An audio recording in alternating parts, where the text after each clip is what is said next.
এই তিনবার তারা ক্ষমতায় এসে বাংলাদেশকে ছোপ ছোপ রক্ত আর খাড়ি খাড়ি লাশ উপহার দিয়েছে। কয়লা ধইলেও ময়লা যায় না। সাবান আর সার্ফ এক্সেল যা দিয়েই ধর না কেন, কালো কয়লা আরো কুচকুচে কালো হয়। আওয়ামী লীগের ক্ষেত্রে তাই হয়েছে। 3 দফায় বাংলাদেশের মসনদে তারা এসেছিলেন। 72-এর 10 জানুয়ারি,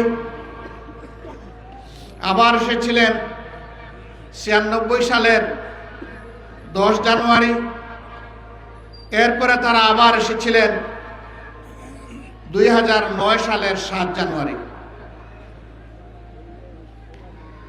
এই তিনবার তারা ক্ষমতায় এসে বাংলাদেশকে ছোপ ছোপ রক্ত আর খাড়ি খাড়ি লাশ উপহার দিয়েছে।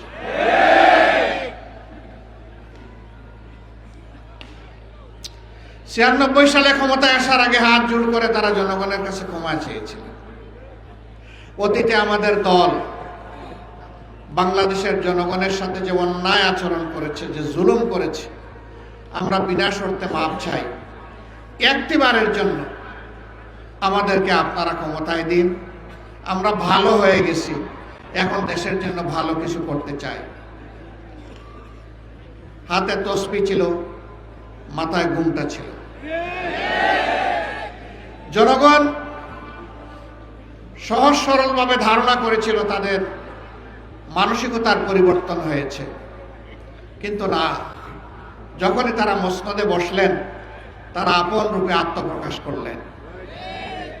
আপনাদের মনে থাকার কথা, তৎকালীন প্রধানমন্ত্রী চট্টগ্রামে গিয়ে বলেছিলেন, চট্টগ্রামের নেতাদেরকে তিরস্কার করে, একটা হত্যাকাণ্ডের ঘটনাকে কেন্দ্র করে, তোমরা কি হাতে চুড়ি পরে বসে আছো?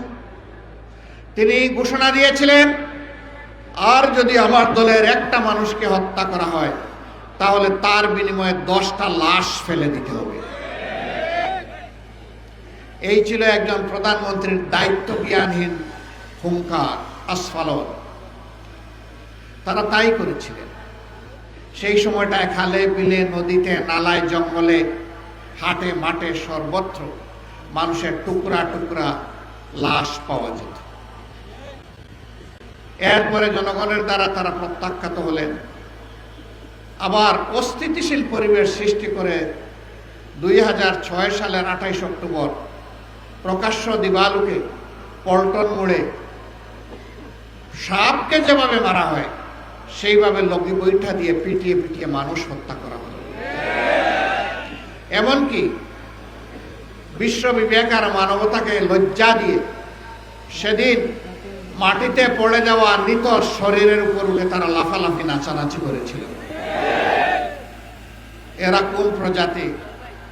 এরা কি আসলেই মানুষ প্রজাতি? পশুও এরকম আচরণ করে না। তারা তাই করেছিলেন। সেদিন টেলিভিশনের সামনে বসে থাকা শিশুরা চিৎকার দিয়ে অনেকে বেহুশ হয়ে পড়েছিল। দেশ বিদেশ থেকে ধিক্কার জানানো হয়েছিল, কিন্তু না, তারা এর মধ্য দিয়ে জানান দিয়েছিল, আগামীতে চলে বলে কৌশলে আমরা ক্ষমতায় যাবই, আর আমরা ক্ষমতায় গিয়ে যা করব আজকে তার একটা রিহার্সাল দেখালাম বিশ্ববাসী।